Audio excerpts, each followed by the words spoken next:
Ladies and gentlemen.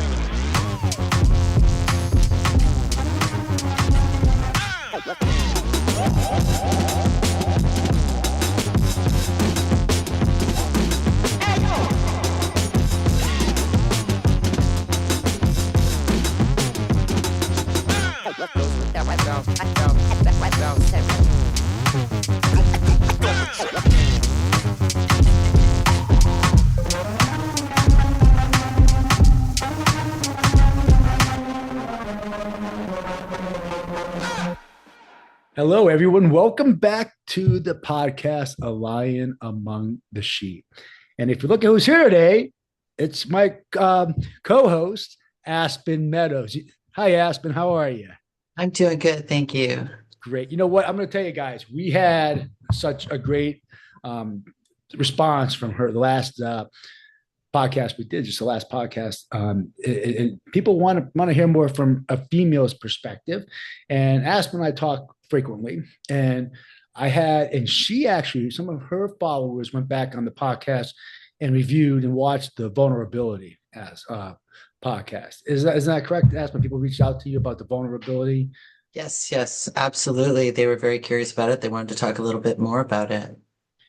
And, it's interesting because Aspen and I were speaking the other night about vulnerability, and she asked me some hard questions, very hard questions that I wasn't prepared to answer, quite honest, because I hadn't gone down that avenue of thinking. So I've had some people from the last podcast say it's great to have a female athlete's perspective, and it is. But not only is she a female athlete, she's a beautiful female. And it's great to have that perspective because men and women think differently. It's scientifically proven.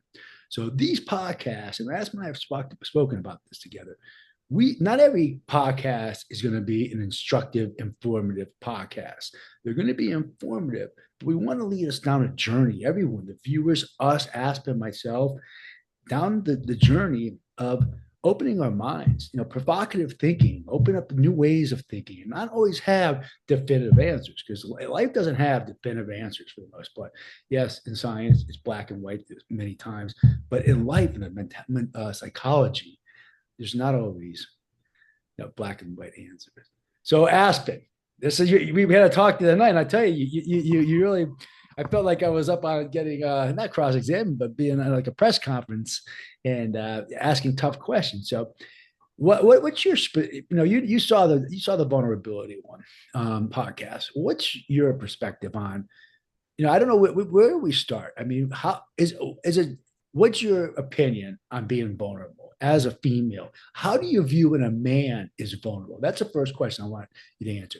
How do you view when a man who's vulnerable or not vulnerable? What's your views on that? Depends on how open they are and how quickly they're open. Okay. Does that make sense? How quickly they open up in a relationship? Like, say we've gone on our first date and all of a sudden I frankly know more about them than I know about my good friend. That's a little too open. As much as I appreciate that's a little too much. But how do I view a man who within that relationship does open up, shares a little bit of, the quote unquote underbelly? I find it very strong, and it makes me so much more attracted to him. And that was one of my premises in that podcast, that it's a sign of strength, being vulnerable. It's not a sign of weakness. We live in an age where men are raised, for the most part, to be stoic, to be tough, to be the problem solvers, to be, put themselves out there like they have all the answers. And in fact, that face is unsustainable. You can't be the problem solver all the time. So I understand. So that becomes more attractive for viewing a man when he's vulnerable. And again, you can't, if a guy comes in and tells you this whole story the first time you're having coffee or a drink, I would think that'd be a turn. I don't know. But what's your view on that? It's, if he decides to come on out and I ask him I ask him just a simple question. Tell me how you got to the state, or tell me how you got into the position that you're in. And he just goes into a 20-minute monologue and I come out the other end exhausted, my eyes are spinning and my ears are ringing. It's a little much. I don't need to know everything about someone, especially their deep, dark secrets that early on. But sharing a little bit is really nice, and it shows me that he wants me to open up as well, and it'll make me feel a little bit more comfortable with who he is. Okay, from a man's perspective, asking a woman, how do you view being vulnerable to a man? Mm, Your women are, historically viewed as the weaker of the sex, which I don't buy that one bit. Maybe physically weaker in certain aspects, but they're not. But how do you view that being vulnerable to a man? I know we talked about oof. the weaponization of information, but perhaps you Right, could right. touch on something about that. It's that's a tough question of to figure out, when. See, I asked you that the other night. Oh man, and I should have asked myself that same question. That's a good I, one. I I was gonna get thrown right back at you. Sag, That's why I'm asking it now sag. because I had a hard time. I'm gonna be honest. Good. I had a difficult time answering the question. I thought Yeah. about it. It's been on my mind. It's not Yes. that we talked. I'm like, okay, how do I? Because I talk about being vulnerable. It's easy to say just be vulnerable, but Yeah. what's the process of being vulnerable? Like, Oof. how do you know when it's time to be? Like, I don't want to tell you every deep dark secret because let's face it, the vast majority of relationships go by the wayside. And they usually don't end well. I mean, I don't know a lot of Right. relationships, marriages that say, "Hey, great job, high five, see you, and then good luck with your next husband and wife." They Yes. become and they use information, they use your past as weapons, weaponization of your vulnerability. So give me a little insight from your perspective, and then you can throw it back on me as well. So, how do I know when I can open up? That's a good question. And I don't know. The honest, the quick, easy answer right there is I don't know. It is a matter, sometimes I never will. Sometimes I never will open up that much with someone and because I don't feel safe. There's a safety aspect to it. Absolutely. And the way of feeling safe is by dropping little tidbits along the way to see how do they handle it. And then in an argument is where I believe a relationship is really developed. Arguments or disagreements. How do you recover from them, and what is thrown back at your face during these disagreements, arguments within a developing relationship? How those are handled, and if one of my little crumbs that I've dropped along the way is a little piece of my heart, a little piece of my soul from the past, if that's thrown back, you will never get anything more from me. Right. But if it isn't, and if it's held on like it's a precious little puppy, then I know that I can open up a little bit more and I'll feel safe next time to open a little bit more because I don't feel that you will throw it back at me and weaponize it. So, have you ever been completely vulnerable? And this is the same Well, question you asked me the other night. And I'll answer these same questions. I've been thinking about this. And that was a very thought provoking question when you said, how have you ever been totally vulnerable? And I'll be honest right now, I'll give you my no, I haven't. And we'll talk about that. But what about you, Aspen? I'm curious from your women's perspective. yes, I have been completely vulnerable. I think. One time, there's one relationship I believe I was completely and utterly vulnerable in. A good friend of mine, I'm extremely open with. Um, I know I could tell him anything and everything. He has told me, I don't know how much he's told me. Perhaps he's told me everything too. I have no idea. But there's nothing that I couldn't tell him ever, is how I feel. And he's probably the only one. It hasn't been my ex-husband or uh, a long-term boyfriend that I've ever been completely open with. It's funny, and I was thinking about this. I've been thinking about the subject a lot. I think it's easier to be open with our good platonic friends. Where there's no romantic relationship. I have and you don't want to have 100 good friends. If you have two or three, four good friends you can be open with, that's enough. You don't need to have. It's about quality, not quantity. People worry about these Facebooks, these followers. It's not about followers. It's not.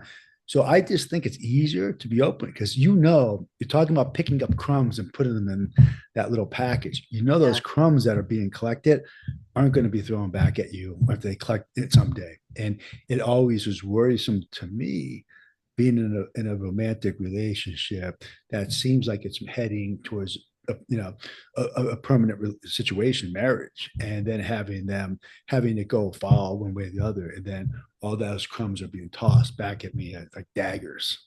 Um, I don't know. I don't know. Do you have a lot of like platonic friends? I know you have a lot of friends. You have a lot of close friends that you could open up to. I mean, I've got two or three, quite honestly. That's about it. I have two really close friends that know, I believe they know just about everything about me. And if they don't know everything about me, it's because that just hasn't come up, but I have no reservation about telling them anything and everything about me because I know that nothing has ever been thrown back and weaponized towards me. Right. With respect to those relationships, Correct, correct. With those relationships. others there may have been.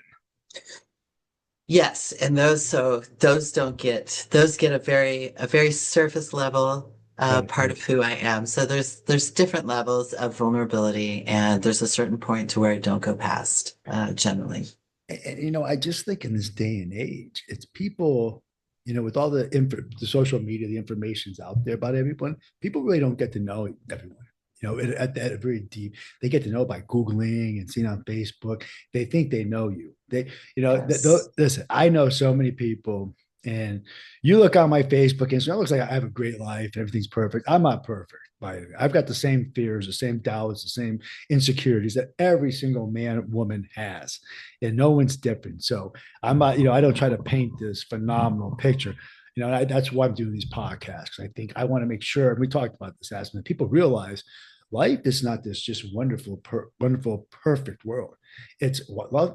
I think the first principle of Buddhism is life is suffering, and it doesn't have to be total suffering, but it's not easy to go through a purposeful life. I mean, it's easy to quote Benjamin Franklin, ignorance is bliss. If you just don't care, like, you can be happy and not worry. But there's the people I'm surrounded with, people like you, my friends and my good, my associations, we care, and I just think so. It's very hard. It's hard for me to be totally vulnerable with people, and because I'm afraid that weaponization. And I've shared things about my mom died of cancer, pancreatic cancer. I had some DUIs. I was thrown in jail. My mom died when I was incarcerated for a probation violation.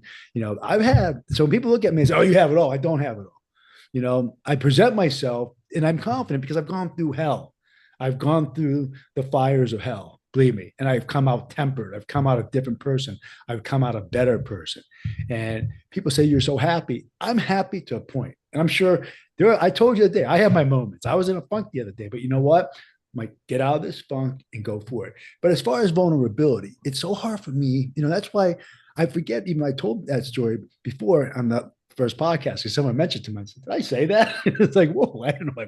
But that's what I want. I want to be open with people so they realize we're not perfect. And I think people want, and again, from a female's perspective, everyone wants happily ever after. Do you find that, or I mean, as we grow a little older, we realize things. I mean, what's your perspective on finding this blissful, happily ever after? Fairy tale? Fairy tale. Well, it's a The fairy fairy tale. tale that, It yeah, could be a fairy tale, but that's why I don't want to say fairy tale because it may not be a fairy tale. Happily yeah, ever after could be there. yeah, I do have something to say about the fairy tales. That's it. I think the fairy tales have really, I think that that's a big problem. We grew up on fairy tales. Yeah. We grew up on fairy tales and then we're disappointed when we don't get that. And we have this strange thing. I mean, Beauty and the Beast. Oh my goodness. The Prince Charming, dear God. It, it's just, Cinderella, she lived with, she had a horrible family life. And then she finds this guy who she thinks is going to save her. It's like, And the slipper puts a slipper on, it's happily ever after. That's all it Yeah, takes. It's a and slipper then that's matching it. your foot. That's it. Yes. Happily ever after. Right, right. But they don't show later on that the Prince Charming was actually a grandiose Sociopath. a grandiose narcissist, you know, and they don't show that part. Yeah, yeah, It's yeah, like, yeah. wait a That had like minute. 17 adulterous affairs and fathered two Yeah, other kids with other people, other right. women. So so growing up on the fairy tales, it was a sweet bedtime story, but man, it really gave us a skewed view of what adult life is really going to be and what we're supposed to be looking for. And once we do find this, and this is what happened with my first marriage or my only marriage, is we get married and he was fed those fairy tales as well. And so we both had this idea, you know, he was a good person, I was a good person. We were not good people together because we that, both had a different idea of what a fairy tale was that and which that fairy tale happens. we were combining. Right. And surprise, real life actually creeped in and we didn't know how to handle it. And you know what? I think as we experience more together, whether it's romantic relationship or platonic friendship, you start to tend to be more vulnerable. You know, it's you have to go through experiences, and whether they're good, bad, or ugly, experiences expose the soft underbelly of the person. And I don't know. It's like, so if you have this happily ever after, and everything's blissful. That's it's like children. The children growing up today who have no challenges are really they find it hard to be successful because right when they hit with that first impediment, that first obstacle, they don't know what to do and they fall apart. So I think relationships, you talk about happily ever after, it can be happily ever after. It could be, but there's a lot of work to go in to happily ever after. It's not just put the slipper on Cinderella. They have that's it. Perfect. There's a lot of work. You know that Yeah. slipper has to be worked on. You know, Yes. but So if you don't mind, can I ask you? yes. Oh, I knew this was coming. I was trying to do all the talking, so I didn't get asked the question, but it did So work. so, so when do you find it okay, twofold question. First off, when is it okay for a woman to divulge and become vulnerable with you or what level of vulnerability is okay and at what stage for you to find in a relationship Yeah, with a woman? it's funny because I don't like doormats. I don't like weak women. I mean, as far as a romantic partner, I need someone who's strong, not physically, but strong. They have a good backbone, and they're not. So I don't want someone to come in and tell me the whole life story. I don't want someone gushing, oh, this, the best, you're this. I don't want that. It's not that I want challenges. I want someone who's going to have offer me a little information because I know the woman who's sitting across from me, is not perfect. At dinner or whatever. I know she's not perfect. I know we have issues. I know she probably made some silly, bad decisions in her life. We all have. I don't want to hear anybody say they've never made a bad decision. We all have, but at the same time, I don't want to hear on that first coffee, that first dinner. I don't want to hear everything that she was up with that Phi Gamma Delta fraternity and college. I mean, I can freak. If that happened, we talked about spirituality last night. I don't care what you were in the past. I care about what you are right now. But I want to know eventually. I don't want to know all that stuff right off the bat. Eventually I want to know who you are, what made you the person you are today, and what it was good, bad, and ugly. Whether you had a terrible alcoholic father who beat you, whatever. But that is stuff that it's an incremental process. It's gaining a little more trust. It's gaining that trust in just by spending time together. And I don't want to. I'm not. There's no timeline. There's no like within 3 months, I want to know everything about you. It may not be 3 months. I want to see how things progress.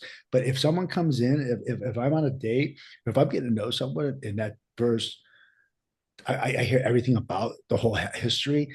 It I kind of take a step back because I doubt, like, does she give information to everybody? I mean, I don't know. There's stuff that's guarded. What we've done, like I've done a lot of bad things. I mean, and I tell people my situation, what I did in the past, my bad decisions, because hey, some people like I don't want anything to do with you. You were in jail. My mom died of cancer, but that doesn't really happen. I mean, it happened a long time ago, but I don't want to hide it, and you shouldn't hide things, but I don't want to. It's hard. Ask that's a hell of a question. I just don't. I don't put a time. It's how the relationship, the ebb and flow, the building of trust, and as we build more trust, as we spend time together, eventually I want to know everything. I want a good, bad, and ugly. It does not matter what happened 5 years ago, 2 years ago, 10 years ago, 20 years ago. Who you are today is the thing that matters to me. What forged you? I want to know what forged you, the person, the woman you are today. Because you know what? No one goes through life unscathed without any scars. And it's what those scars, those scars forms you. So I don't know. That's a hell of a question. I think if any of our viewers out there have any insight in this, let us know because these are great questions. I knew you were going to ask me some tough questions, and I appreciate it. So this, I tell you right now, we can basically go on and on and on with this topic, and we could probably go on and on for topics more important. So listen, what I want to do, I want to revisit this again, okay? Because we just touched the top of the iceberg, as they say, the very fringes of what this topic is about. So what do you have? As we're getting near the end of this podcast, what do you have? What suggestions do you have, Aspen Meadows, that you can share with the audience, our viewers, and that to help them maybe forge a better relationship and not jump into things too quickly, but forge a really strong relationships, not only with their romantic partners, but with their friends. Be open, don't be too open right away. No, when read the room. That's Basically, it's read the room. You don't want to give everything to everybody all at once. First of all, it takes away the mystery. Second of all, you need to respect yourself and you need to respect you need to respect your own boundaries. I don't want other people crossing them. The more I divulge, the more they feel like they can ask and pry. I need to keep some things secret and close to my vest until I'm very certain that I can trust someone else. And when I do share those precious little bits that I've collected in my right. box, when I share them with you, I want that person to know that he is my person or she is my person. And see, that's exactly why I don't want to have someone open up to me right away. If they're opening up to me right away, they're opening up to everybody right away. I want to feel special. It's a special when some people start sharing things with you, and you feel like you share something with someone who you feel is special, whether Yes. it's romantic situation, platonic, they're friends. And I think that's more important. That's how I look at it too. When women or anybody, my friends share things with me, I feel like there's a special place in their heart for me, and how they view me. That I'm special, and we all want to feel special. Let's be honest with you. I think, well, I'm from Pittsburgh, so Mr. Rogers' Neighborhood, that's where it was filmed. If you remember that Mr. Rogers was in Pittsburgh, and he's like, "We're all special," and we want to feel that way. But there's going to be some great podcasts in the future. Aspen's going to be on, if not this week, the end of this week. Jamie's still sick, so he isn't off it. He had laryngitis, tried to come back too soon, and he was out twice as long. So I told him I don't want to hear from him. I'll probably hear from him today. I told him keep your mouth. Your wife probably says the same thing. Just shut up.